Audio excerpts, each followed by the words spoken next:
a major instability in the market. But we have managed to keep it within very, very tight parameters and ensured that there has been stability up to this point. We look at a lot of factors, including, of course, the non-OPEC producing countries. Very important.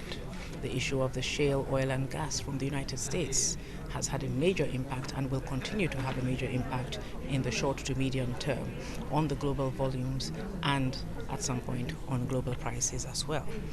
And we're looking at all that very critically. We've had a major report today that we asked for to give us the impact in those periods of time, short, medium, and perhaps longer term, on the incidence of the US shale oil and gas, and also which might come from China and Argentina and other countries who have some of these reserves in the global mix. But we are also cautious.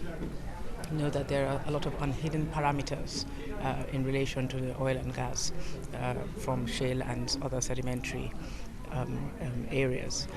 And so we've taken all that into consideration in coming to today's volumes and keeping it stable for now. Very importantly in Nigeria will be ensuring that we are able to pull out the gas master plan and explode our gas exploration and production in Nigeria over the next 3, 4, 5 years and beyond. Nigeria has over 187 trillion cubic feet of gas reserves, 600 trillion cubic feet of undiscovered potential, which is major for us. The issue now is to tie our gas to the real sector and commercialize it. For a long time, to actually look into issues of removing the regulatory processes from the actual processes of the technological issues in the oil and gas sector. We have also made it more transparent as far as we see it and made accountability much more apparent. The parameters in there, in terms of the fiscal parameters and the governance and controlled parameters, have all been entrenched in such a way that it actually makes it much less opaque. And in addition to that, government for the first time historically has divested quite a lot of its control, contrary to what a lot of people are saying. But people also say that there will be no disclosure of oil sales and there will be no disclosure of payments to the government in terms of signature bonuses.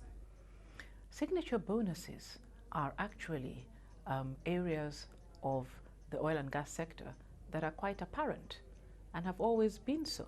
The signature bonuses are quite clear up front in terms of the processes to do with OMLs and oil blocks. So it would not be possible for them not to be known to the public.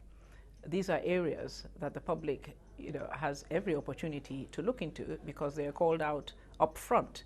But in terms of oil, which you have mentioned several, which is my sector, I think that the more we can transform the process and the framework of how not only we derive, but how we regulate and how we process the policies that implement the oil and the derivation that the various states in the federation get from that oil, the better and the easier it will be for all Nigerians to begin to feel the impact of oil in various ways.